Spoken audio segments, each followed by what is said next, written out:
ખાલી કલ્પના કરો તમે કે પરીક્ષા ખંડમાં તમે પ્રવેશ કરો છો, તમને બિલકુલ ચિંતા નથી. પેપર કેવું આવશે, સહેલું કે અઘરું, એની પણ ચિંતા નથી. કોર્સમાંથી પૂછશે કે બહારનું પૂછશે, એની પણ ચિંતા નથી. ટાઈમે બધું યાદ આવશે કે નહીં, એની પણ ચિંતા નથી. અને આપેલા સમયમાં પૂરું લખાણ પૂરું કરી શકીશ કે નહીં, એની પણ ચિંતા નથી. પોસિબલ છે? હા, શક્ય છે. પહેલા તો આપણે નેગેટિવ સિનારીઓ જોઈએ. કોને બિલકુલ સ્ટ્રેસ ના થાય, લેશ માત્ર ચિંતા ના થાય? જેને પાસ જ નથી થવું, એને. જેને જીવનમાં કોઈ ગોલ સેટ નથી કર્યો, એના ટેબલ પર કોઈ પર્સન્ટેજ નથી લખેલા, કે સામે કોઈ લક્ષ્ય નથી લખ્યું કે મારે આવું કરિયર બનાવવું છે, આવું કરિયર બનાવવું છે, એને ચિંતા જ ના હોય. મહંત સ્વામી મહારાજ એમની સાથે ભણતા બે યુવકોની વાત ઘણી વખત કરે છે, મહેતા અને શુક્લા. બેની અટક એમને યાદ છે, મહેતા અને શુક્લા. આ ત્યારની વાત છે જ્યારે મહંત સ્વામી મહારાજ આણંદ એગ્રીકલ્ચર કોલેજની અંદર ભણતા હતા. ફર્સ્ટ યરની અંદર આ બે સ્ટુડન્ટ્સ હતા.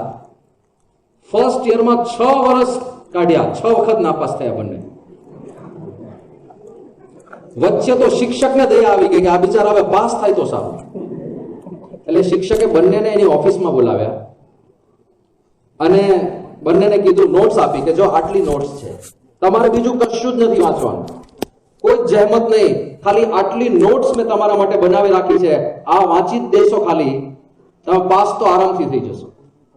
બંને વિદ્યાર્થીઓ નોટ્સ લઈને ગયા. શિક્ષક હવે નિશ્ચિંત હતા કે વાંધો નહીં આવે, આ વખતે તો નીકળી જશે, તોય નાપાસ થયા. એટલે પાછા બંનેને બોલાયા કે કેમ, આ મેં તો નોટ્સ આપી દીધી હતી તોય કેમ નાપાસ થયા? પેલા બે કે પાસ જ કોને થવું છે? પાસ થવું હોય તો અમે લખીએ ને પરીક્ષામાં, અમે પાસ જ નથી. કારણ કે સુપર રિચ ફેમિલીમાંથી આવતા હતા, એમને કઈ પડી જ નહોતી, એમને આનંદ કિલ્લોલ જ કરવો હતો ખાલી. તો આવી પરિસ્થિતિ આપણી હોય તો સ્ટ્રેસ ના થાય. પણ આપણે કે આવી પરિસ્થિતિ વાળા છીએ?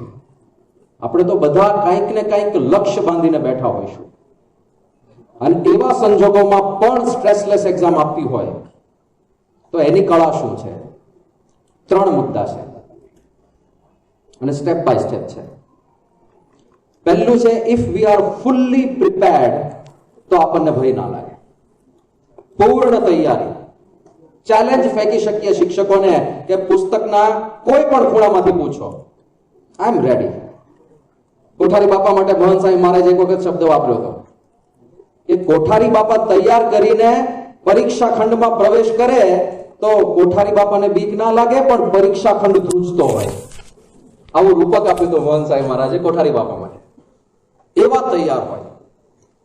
સ્વામી રામતીર્થ સનાતન ધર્મના જે મહાન સંતો થયા એમાં એક મોટું નામ, કારણ કે અમેરિકા સુધી આ ધર્મના પ્રચારને લઈ જનાર બહુ ઓછા સંતો હતા. લગભગ 1870-80 ના દાયકાની વાત છે. એ વખતે અમેરિકા સુધી ભારતના આધ્યાત્મિક જ્ઞાનને લઈ ગયા.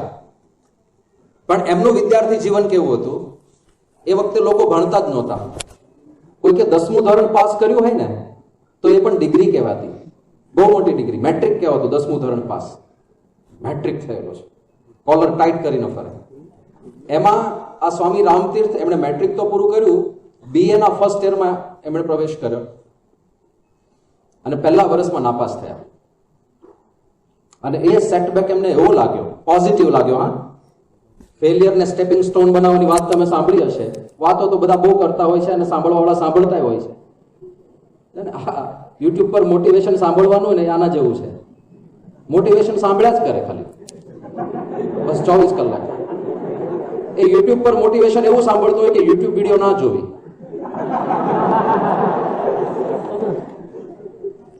કેવું આ વિષય ચક્ર છે? વજન ઘટાડવાની વિડીયો જોયા કરે પણ ચાલે નહીં, બિલકુલ એક્સરસાઇઝ નહીં કરવાની, સંકલ્પો કરે.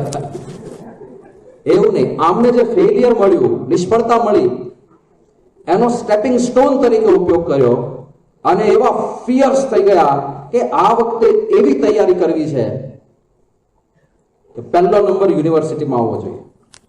અને ખરેખર એમણે કરી એવી તૈયારી. 13 માંથી 9 સવાલ પૂછે. પેલા ઓપ્શન આવતા હોય છે ને, કે કોઈ પણ 5 લખો, કોઈ પણ 4 લખો.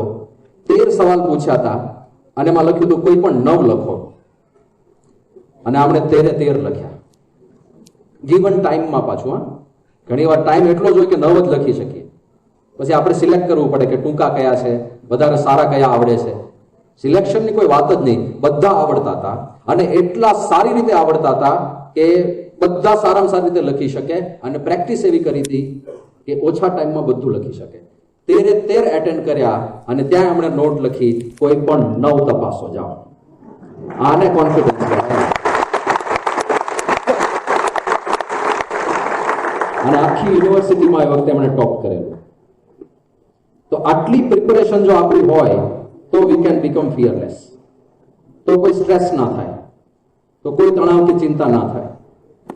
અને એ તૈયારી માટે બહુ મોટું સમર્પણ જોઈએ. એમને આવી તૈયારી નથી થતી.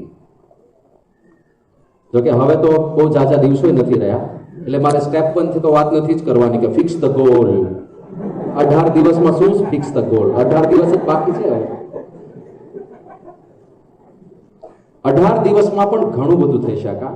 18 દિવસમાં તખ્તાઓ પલટાઈ જાય, સત્તાઓના પરિવર્તન થઈ જાય. 18 દિવસ is a lot of time. જો એના ઉપર પણ આપણે બરાબર ફોકસ કરીએ, 18 દિવસમાં આપણે ઘણું બધું કાપી શકીએ એમ છીએ. પણ અત્યાર સુધી જે ભૂલો કરી હવે નથી કરવાની. એ કઈ ભૂલો અવોઇડ કરવાની છે? પહેલું, સમય બગાડવાનું બંધ કરો. આળસ અને પરમાત્મા ત્યાગ. ઘણી વાર આપણે એટલા બધા ગભરાઈ જઈએ છીએ ને.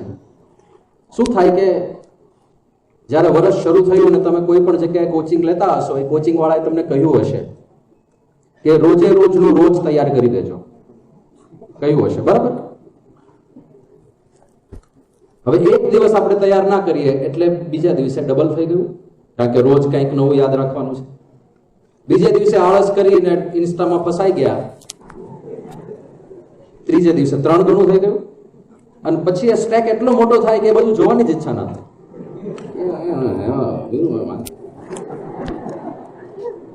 અને છેલ્લે પછી એ લોડ આપણાથી સહન ના થાય. એટલે પહેલેથી ધ્યાન, પહેલેથી રેગ્યુલર સ્ટડી એ બધું કર્યું હોય તો ક્યાં ચિંતા હતી. 18 દિવસમાં તો આવા 4-5 સ્ટેક લઈને બેઠા છીએ આપણે. અને એના લીધે ટેન્ડન્સી એવી થઈ જાય કે પછી અઘરા વિષય કે જેમાં ઓછી તૈયારી હોય એની સામે આપણે જોઈએ પણ નહીં, એને અડવાની ઈચ્છા ના થાય. એ ભય છે, એ ખોટી ભૂલ કરીએ છીએ આપણે. એવું ના કરવાનું. જેટલું ખાંપી શકાય. તમે ઓલિમ્પિક્સમાં જોયું હશે કે 100 મીટર સ્પ્રિન્ટ હોય, 100 મીટરની દોડ હોય અને 10 પાર્ટિસિપન્ટ્સ હોય. એમાં કિંમત તો પહેલા 3ની જ છે, સિલ્વર, ગોલ્ડ, સિલ્વર અને બ્રોન્ઝ. પછી ચોથા નંબરને કોઈ પૂછે છે? એનું કોઈ નામ છપાતું નથી ક્યાંય, કોઈ પૂછતું નથી, એને કોઈ ઓળખતું નથી હોતું. વિચાર કરો, જે વ્યક્તિ 10મા નંબરે દોડે છે એનો વિચાર કરો. 10મા નંબરે. હવે ચોથાને કોઈ પૂછતું ના હોય તો પાછળ જે પેલો લબડાતો આવતો હોય, મોટા ભાગે ભારતીય હોય છેલ્લે દોડવા માટે. ગુજરાતી તો ત્યાં પહોંચતો જ નથી, એ તો ધંધા જ કરતા હોય. પણ એ 10મો જે દોડતો હોય ને, એ દોડવાનું બંધ કરશે. એને જોયું કે પેલા 9 મારી આગળ નીકળી ગયા અને જે 9મો છે એ મારાથી 10 મીટર આગળ છે. ઉભા રહી જવા,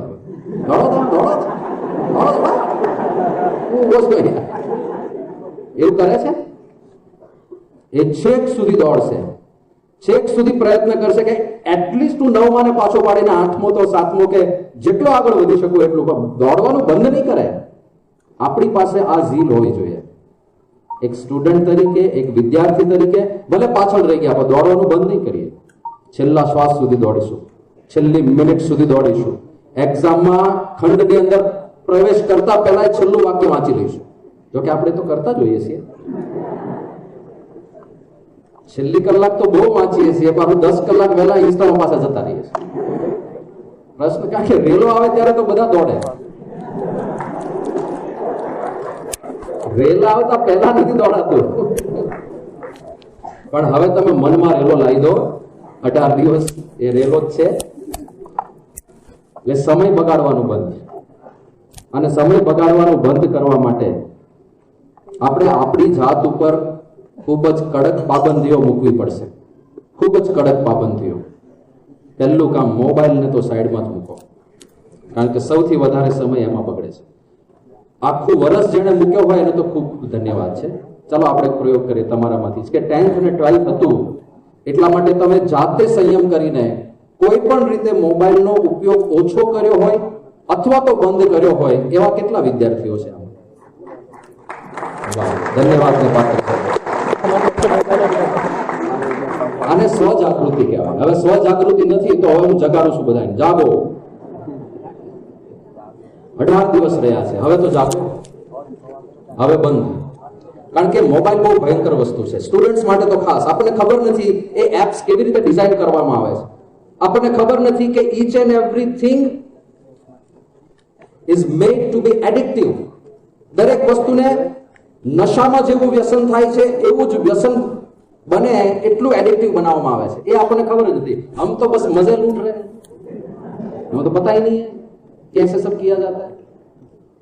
આ લોકોના અર્નિંગ મોડેલ શું છે ખબર છે? બિઝનેસ મોડેલ શું છે?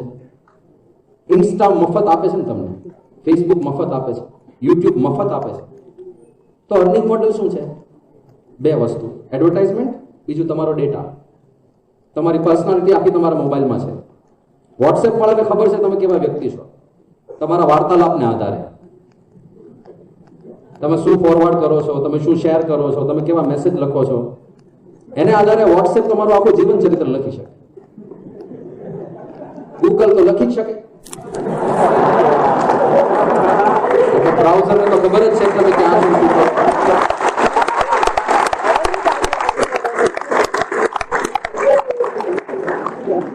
તો એ લોકોનું બિઝનેસ મોડેલ જ આ છે કે આપણે પૈસા તો લેતા નથી આ લોકો પાસે, એડવર્ટાઇઝમેન્ટ દેખાડવાની છે અને ડેટા કલેક્ટ કરવાનો છે.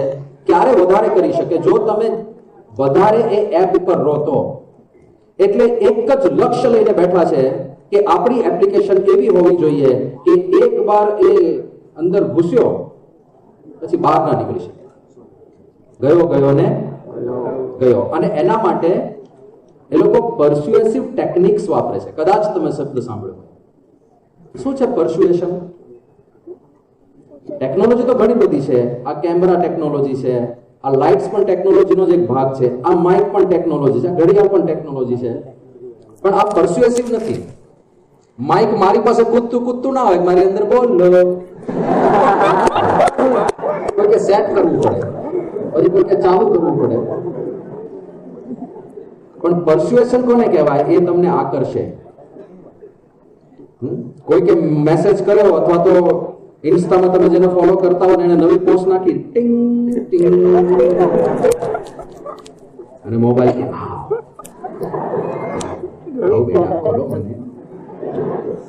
આને પર્સ્યુએશન કહેવાય. અને એકવાર તમે અંદર ગયા પછી વળગે તમને, જેમ વિક્રમને વેતાળ વળગે ને એની જેમ વળગે. નહીં છોડુંગા, અબ ના છોડુંગા ભૈયા. એને પર્સ્યુએશન કહેવાય. હું એક બે નાના એક્ઝામ્પલ આપું. આપણને ખબર ના હોય તો થોડી જાગૃતિ આવે કે what is happening to us. વોટ્સએપની અંદર તમે જ્યારે કોઈક સાથે વાર્તાલાપ કરતા હો, સામેનો વ્યક્તિ જ્યારે મેસેજ ટાઈપ કરતો હોય ત્યારે સ્ટેટસ આવે ટાઈપિંગ, બરાબર ને? એની શું જરૂર છે? કઈ જરૂર નથી. કારણ કે સામેવાળો વ્યક્તિ મોબાઈલમાં મેસેજ એટલે વોટ્સએપમાં મેસેજ પૂરો કરીને જેવો સેન્ડ કરશે તો ટીંગ ટોંગ તો થવાનું જ છે. તો તમને ખબર તો પડવાની છે કે નવો મેસેજ આવ્યો છે. તો પછી ટાઈપિંગ સ્ટેટસ શું કામ રાખે છે ખબર છે? જ્યાં સુધી ટાઈપિંગ લખ્યું હશે ત્યાં સુધી આપણે વોટ્સએપ બંધ નહીં કરીએ. એનું કારણ શું છે?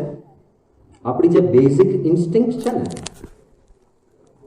અમુક ખાવાની ઈચ્છા, અમુક જોવાની ઈચ્છા, અમુક સાંભળવાની ઈચ્છા, ક્યુરિયોસિટી, જાણવાની ઈચ્છા, આપણી બેઝિક ઇન્સ્ટિંક્ટ છે. બસ આ લોકો ત્યાં જ પ્રહાર કરે, બેઝિક ઇન્સ્ટિંક્ટને પકડે. ક્યુરિયોસિટી છે, કોઈ ટાઈપ કરતો હોય એટલે આપણે શું ટાઈપ કરે, અરે ગરમ મેસેજ આવશે હમણાં, શું ટાઈપ કરે. એમાં ને એમાં તો વોટ્સએપ બંધ જ નહીં કરી શકો. અને ઘણા તો એવા હોય ને 5 મિનિટ સુધી ટાઈપિંગ લખેલો આવે પછી મેસેજ આવે ઓકે. 5 મિનિટ બગાડે આપણી વાત.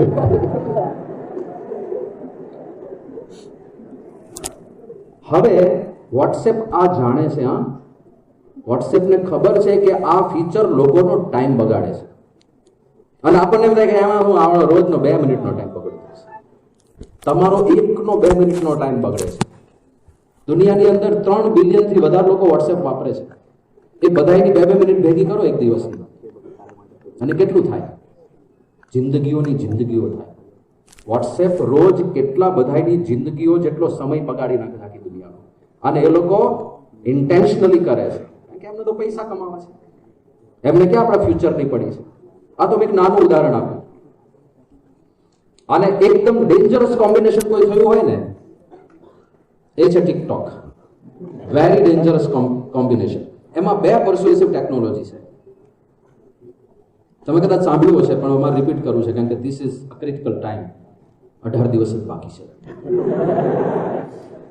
એટલે એમાં ઘૂસતા નહીં. પહેલી ટેકનોલોજી ઇન્ફાઇનાઇટ સ્ક્રોલિંગ. એ લોકોએ કેવી રીતે હ્યુમન સાયકોલોજી આખી ફિગર આઉટ કરી કે માણસની પ્રકૃતિ એવી છે કે કોઈ પણ વસ્તુ વાંચતો હોય કે કંઈ ક્રિયા કરતો હોય એ છોડે ક્યારે? જ્યારે પૂરું થાય ત્યારે. એવી એક બેઝિક ઇન્સ્ટિંક્ટ છે આપણી. જમવા બેઠા હો તો પેટ ભરાય ત્યારે જ ઊભા થશો ને. કોઈ છાપું વાંચતું હોય તો ક્યારે પૂરું? આખું છાપું પૂરું થઈ જાય. કોકના બેસણાની નોંધ વાંચી નાખી જેની સાથે કાંઈ લેવા દેવા ના હોય. હજી તો 10માં 12માં ભણતો હોય ને તો જોઈએ છે 18 વર્ષનો આ તે એ બધું વાંચતો હોય. બહુ વાર છે. બધું વાંચ્યા પછી શું કરે? પછી છાપું બંધ કરીને બાજુ. કોઈ પુસ્તક વાંચતા હોઈએ તો પુસ્તકનું કોઈ ચેપ્ટર પૂરું થાય, કોઈ સબ્જેક્ટ પૂરો થાય, અથવા તો બુક પૂરી થાય ત્યારે બાજુમાં મૂકે.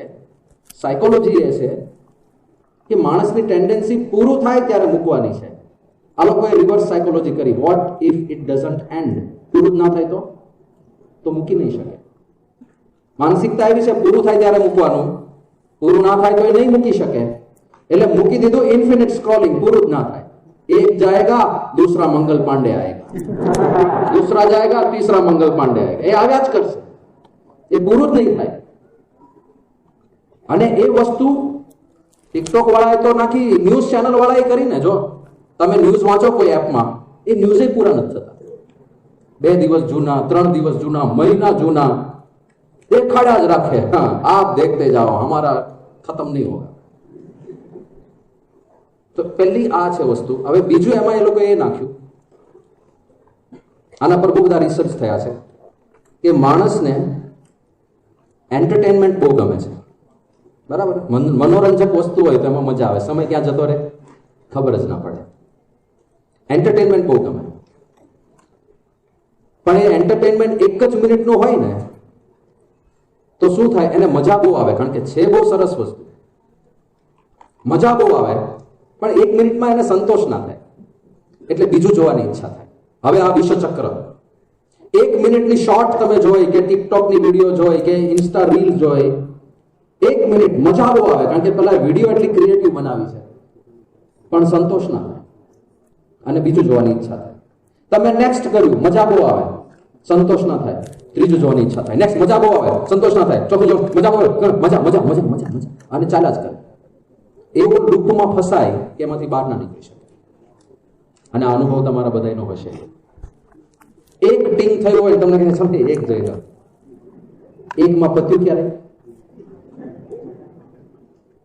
8 વાગે થયું કે એક જોઈ લો, પછી 15 મિનિટ જોઈ લો, અને 15 મિનિટમાં અંદર ઘૂસે સીધું જો 12 વાગે હવે કાલે વાંચશું. આવા ઠેલમ ઠેલા થયા હશે આપણી સાથે. કારણ એટલું જ છે, આ 2 કોમ્બિનેશન એટલા ડેન્જરસ થયા છે, લોકો એમાં એવા ફસાય છે, બહાર નથી નીકળી શકતા. વિચાર કરો, એક ચાઇનીઝ કંપનીએ જે કોન્સેપ્ટ આપ્યો ટિકટોકનો, એની કોપી. હવે આ જે બિઝનેસ વર્લ્ડમાં કોઈકની બેઠી કોપી ને પબ્લિકલી કોપી કરવી ને બહુ મોટું શરમજનક કામ કહેવાય, લજ્જાનું કામ કહેવાય. પણ એક ચાઇનીઝ કંપનીએ જે કોન્સેપ્ટ આપ્યો, એની કોપી યુટ્યુબ જેવી કંપનીએ કરવી પડી. યુટ્યુબ શોર્ટ્સ લાવવા પડ્યા. એની કોપી ઇન્સ્ટા વાળાએ કરવી પડી, ઇન્સ્ટા રીલ્સ લાવવી પડી. એની કોપી ફેસબુક વાળાએ કરવી પડી. બધા એક જ છે આમ તો, આ ઇન્સ્ટા અને ફેસબુક તો એક જ છે ને, પણ કેમ બધાએ કોપી કરવી પડી? અરે ઇન્સ્ટાએ તો આખું એનું મોડેલ બદલી નાખ્યું. ફોટોગ્રાફ શેર કરવા માટે બનેલી એપ હતી, એની બદલે રીલ્સ ઉપર ચડી ગયું. કેમ? કારણ કે એટલું પાવરફુલ કોમ્બિનેશન છે કે માણસ ત્યાંથી છટકી શકતો નથી. એટલે એ બધામાં પડવું નહીં, ટાઈમ બગાડવાના ધંધા છે. બહુ આપણી સાથે કડક થઈને એટલીસ્ટ પરીક્ષા પૂરી થાય ત્યાં સુધી હું તો એવું ઇન્સિસ્ટ કરીશ કે જો આપણે સત્સંગી છે ને આપણા માટે આ છે જ નહીં રીલ્સ, જો ખરેખર સત્સંગી બનવા માંગતા હોઈએ તો. કેમ? કારણ કે જ્યારે આપણે સ્વાઇપ નેક્સ્ટ કરીએ છીએ ત્યારે નેક્સ્ટ વિડીયો કઈ આવવાની છે, એ સારી હશે, ખરાબ હશે, અશ્લીલ હશે, જોવાલાયક હશે, નહીં જોવાલાયક હોય, આપણને ક્યાં ખબર? એ કોણ નક્કી કરે? તમે નક્કી કરો છો? હુ ડિસાઇડ્સ ધેટ કે આને નેક્સ્ટ વિડીયો કઈ દેખાડવી? એ ઇન્સ્ટા વાળા નક્કી કરે. એનો અર્થ એ થયો કે somebody else is deciding કે આપણે શું જોઈએ, અને આપણે કોઈ ધારા ધોરણ જ નહીં. તમે રેસ્ટોરન્ટમાં ગયા હો અને કોઈ તમારી સામે મુર્ગો લાવી મૂકે કે લેને ભાઈ એક બાઈટ લેને, તમે શું કહે? અરે ભાઈ હું સત્સંગી છું, આ બધું નથી ખાતો. સારી વાત છે.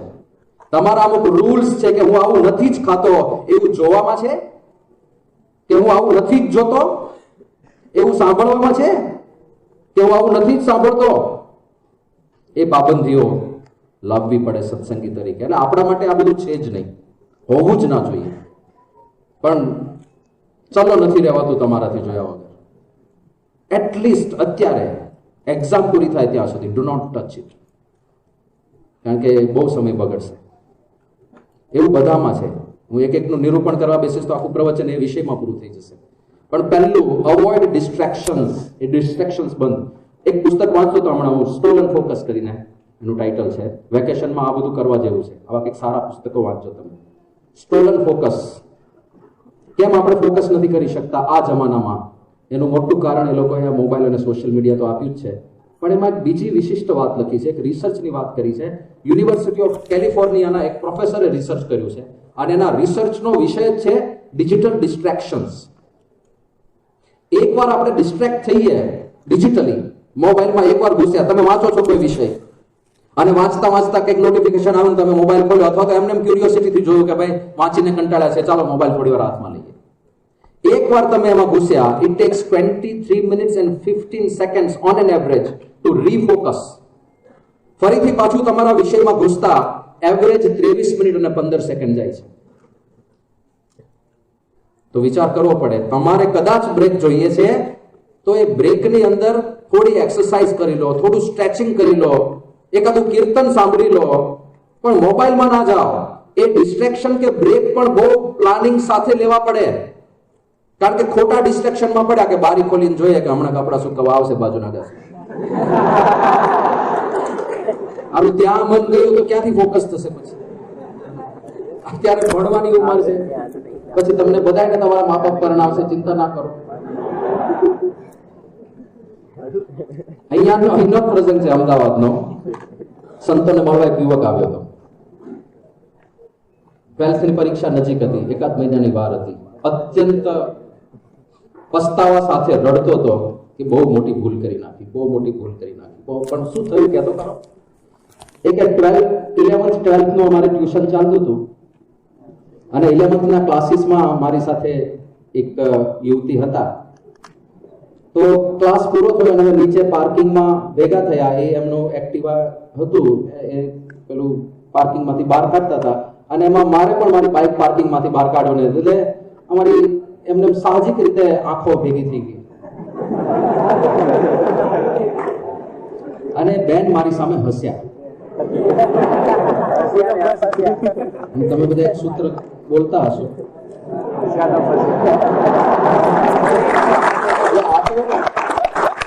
આ તો સપના જ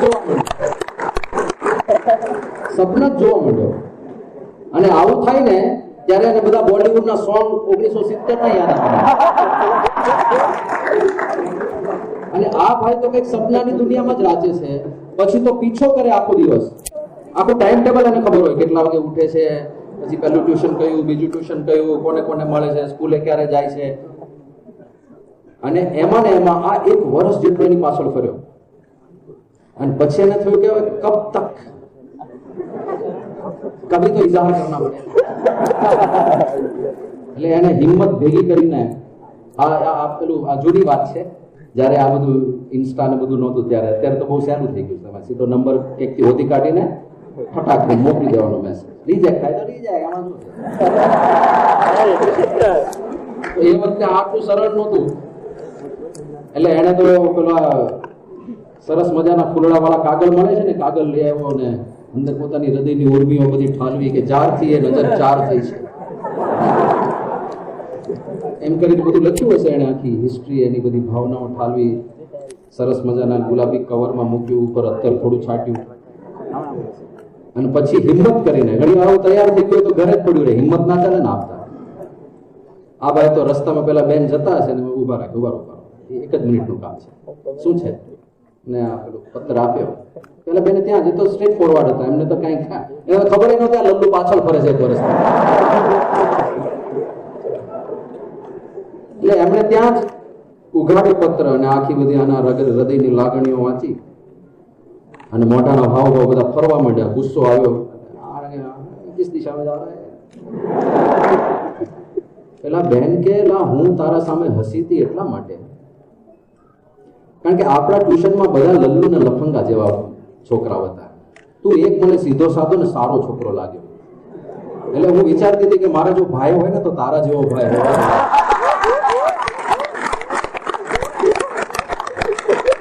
આ વિચારથી હસી તું એવો નીકળ્યો. અત્યારે જે રઘુ ચક્કર થઈ જાય તો સેન્ડલ તારું શકું નહીં થાય. અને એ જે ભાગ્યો ત્યાંથી પછી, કારણ કે સ્વામી આ એક વર્ષ ઇન્વેસ્ટ કર્યું, હવે એના જ સપના આવ્યા કરે છે.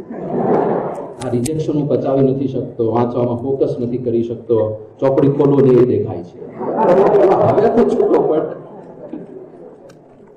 પણ ડિસ્ટ્રેક્શન કે બ્રેક લઈએ તો આવા કંઈક ડિસ્ટ્રેક્શન આવ્યા તો હવે પેલો કે મારું આખું વર્ષ બગડ્યું. અને આખું વર્ષ બગડ્યું, કદાચ ફરીથી 12th ની એક્ઝામ ત્યારે સુલભ નહોતી એટલી, તો આખું જીવન બગડ્યું એવું કહી શકાય. These are golden years. આ સમય પછીથી પાછો નથી આવવાનો. આ જે 3-4 વર્ષ છે કે 8-10 વર્ષ જે તમે ભણવાના છો ને, આ સમય પછીથી પાછો નથી આવવાનો. તમે એકવાર ગ્રેજ્યુએટ થઈ ગયા કે પોસ્ટ ગ્રેજ્યુએશન પૂરું કર્યું પછી તમને કોઈ કહેવાનું નથી કે આ પુસ્તક પકડને વાંચવા બેસ. અને પછીની જેટલી જિંદગી છે એમાં બધું જ છૂટું છે તમારા માટે. એકવાર કંઈક બની તો જાઓ, પછી બીજું બધું જ છે તમારા માટે. પેલી રાજાની રેસની વાત કરે છે ને, કે એક વખત એક રાજા, એને સંતાન નહોતું, કોઈ ગાદીનો વારસદાર નહોતો, તો નેક્સ્ટ વારસદાર ચૂઝ કરવા માટે એને એક રેસ રાખી. 100 મીટરની રેસ, સોરી 2 કિલોમીટરની રેસ. 2 કિલોમીટર જ ચાલવાનું, 2 કિલોમીટર. અને જે પહેલો પહોંચશે રાજાના મહેલથી 2 કિલોમીટર દૂર એક લાઈન દોરવામાં આવી, જે પહેલો 2 કિલોમીટર દૂર રાજાના મહેલ સુધી પહોંચી જાય એ ગાદીનો વારસદાર. હવે આવી સ્પર્ધામાં તો કોણ ના જોડે? બધાએ નામ નોંધાય, બધા તમારી જવા પહોંચી જઈશું, રાજા બનવાનું છે, રાજા. અને રાજાએ રસ્તામાં આખી એક માયાનગરી ઊભી કરી દીધી. ફૂલ જાણે મેળાવડો ભરાયો હોય, નાચગાન ચાલતા હોય, થિયેટર મોટા મોટા ઊભા કર્યા અને ફિલ્મો બધા ચાલે, બાહુબલી ને બેતાબલી જે આવતા હોય. અને ફ્રીમાં, કોઈ ટિકિટ નહીં લેવાનું, બધું ફ્રીમાં છે, ફ્રી ઓફ ચાર્જ. કોઈ તેનો શો ચાલતો હોય, બધું ચાલ્યા જ કરતું હોય. અને એક બાજુ આખી ખાવું બજાર હતી, પાણીપુરી ને પિઝા ને મસાલા ઢોસા ને બધું ફ્રી ઓફ ચાર્જ. અને જયારે બધા ભેગા થયા ને દોડવા માટે, તો 10,000 લોકો લાઈનમાં ઉભા હતા રાજા બનવા માટે. બધા એકબીજાની સામે જુએ, આપણો નંબર છે ને, આ મફતી તો ખાઈ લઈએ. બધા લાઈક માઇન્ડેડ. થોડું દોડ્યા અને પછી લાગ્યું મોજા છે નહીં, પણ આ બીજી વાર નહીં મળે. પાણીપુરી તો ખાય ને એ પણ મફતમાં આપવાનું.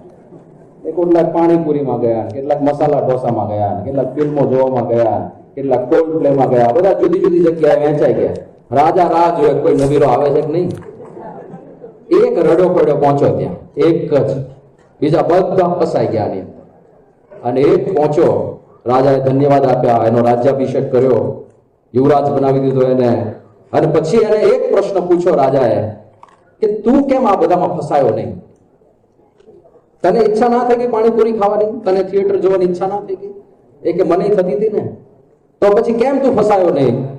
પેલા કીધું મેં નક્કી કર્યું હતું કે એકવાર રાજા બન્યા પછી આ બધું મારું જ છે ને.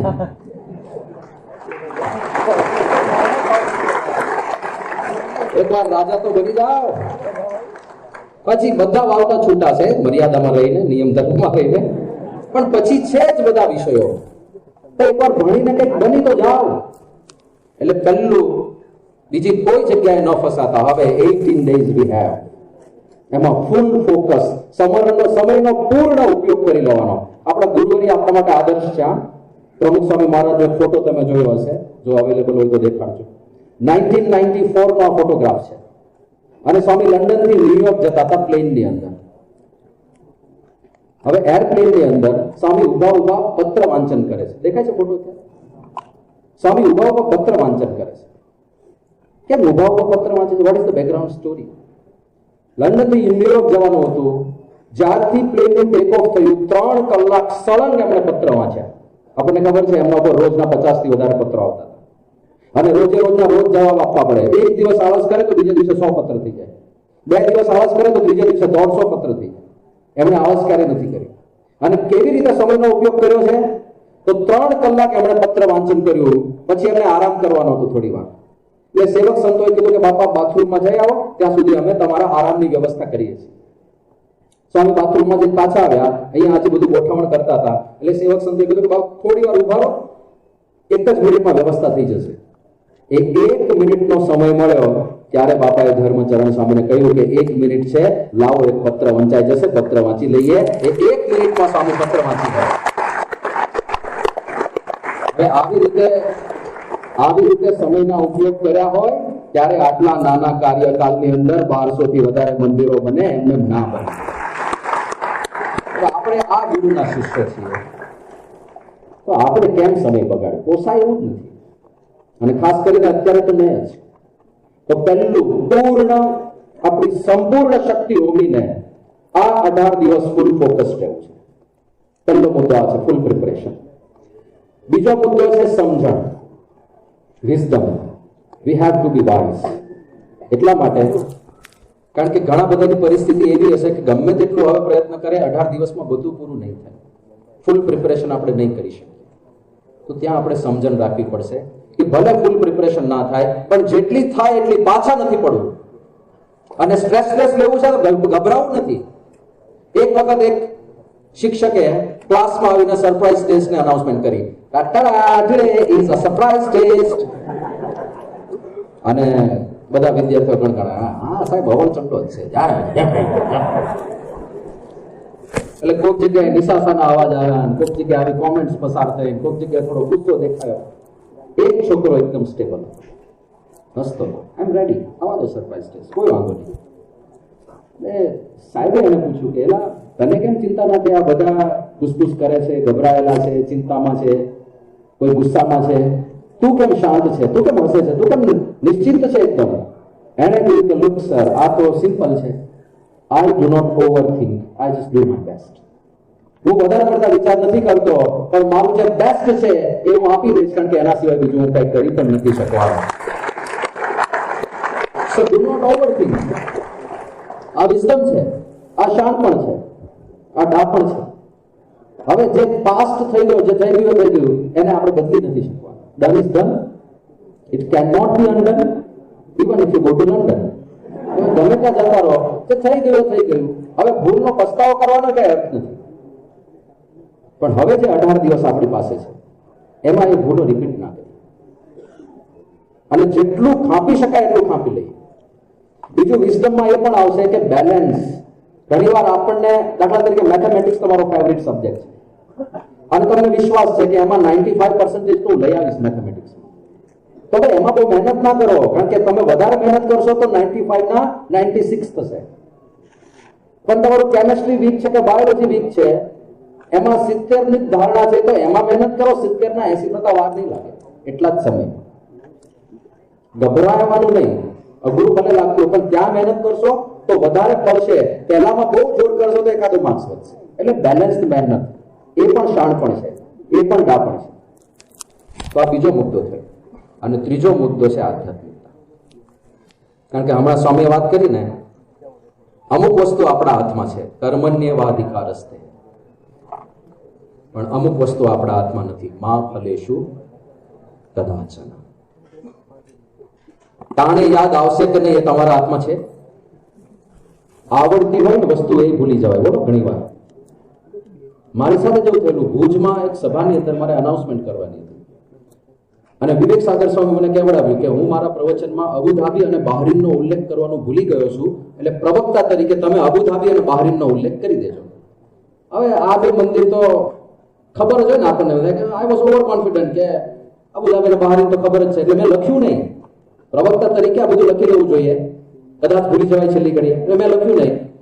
અને હું સીધો જ અનાઉન્સમેન્ટ કરવા ગયો કે પૂજ્ય વિવેક સાગર સ્વામી કહેવડાવ્યું છે કે અબુધાબીની અંદર જે ભવ્ય મંદિર ચાલે છે એ પણ મહંત સ્વામી મહારાજનું બહુ મોટું કાર્ય છે, અને બહરીન યાદ જ ના બ્લેન્ક. હવે આ કયું હતું? હૈયે છે ઓઠે નથી આવતું.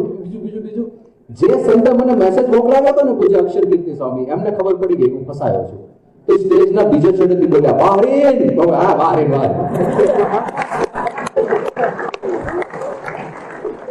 આવું થાય તો શું કરો તમે? તમારા હાથમાં છે જ નહીં. આ વસ્તુ તમારા હાથમાં નથી, આ પેરામીટર આપણા હાથમાં નથી.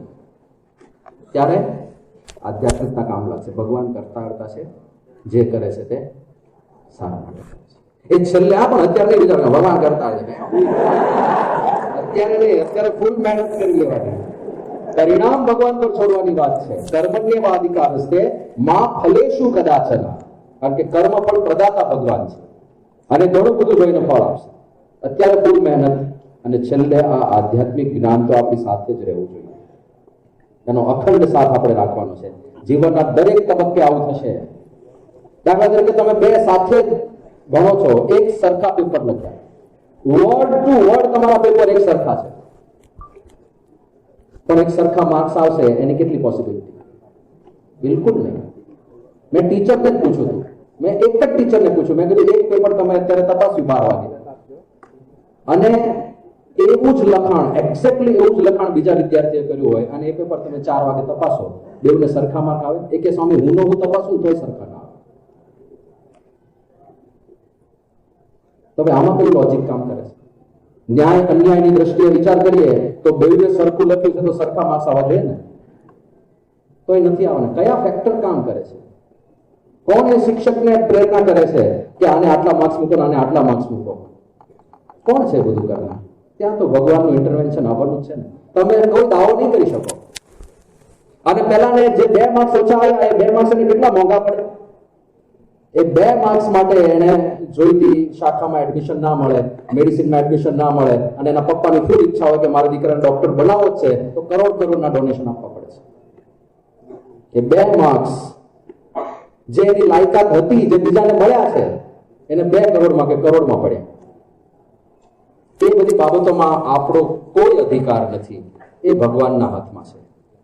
ફૂલ મહેનત હશે, સારા પેપર લખ્યા હશે, તોય ઘણી વાર ફેલ થાય. પૂજ્ય આદર્શ પુરુષ સ્વામી ભણે છે, સારંગપુરમાં સંસ્કૃત ભણે છે. બ્રિલિયન્ટ સ્ટુડન્ટ, એક્સ્ટ્રીમલી બ્રિલિયન્ટ અને વેલ ફોકસ્ડ. એ વાંચવા બેઠા હોય કોઈ તાકાત નથી એમને ડિસ્ટર્બ કરી શકે. હવે જ્યારે 12થમાં હતા, સુરત છાત્રાલયમાં, હું ત્યારે એન્જિનિયરિંગમાં હતો, અને એમનું 12થનું આખું એનું ટ્રેક રેકોર્ડ એટલો પાવરફુલ હતો. ટ્યુશનની અંદર કોઈ પણ ટેસ્ટ લેવાય હોય એમાં પૂરા માર્ક્સ જ હોય, 100 માંથી 100 માર્ક્સ જ હોય, 25 માંથી 25 જ હોય. અને જ્યારે મેઇન એક્ઝામ આવી 12થની મુખ્ય પરીક્ષા, ત્યારે રોજ પેપર આપીને આવે એટલે હું પૂછતો કે કેવું પેપર ગયું, અને દરરોજ એમનો જવાબ એવો હોય કે બહુ પ્રયત્ન કરશે ને તો કદાચ 3 કે 4 માર્ક્સ કાપી શકે, એનાથી વધારે કાપી જ નહીં શકે. એટલે આઈ વોઝ હોપિંગ પર્સનલી કે આ માણસનો તો બોર્ડમાં નંબર આવવો જોઈએ, આખા ગુજરાતમાં કદાચ પહેલો નંબર આનો આવશે.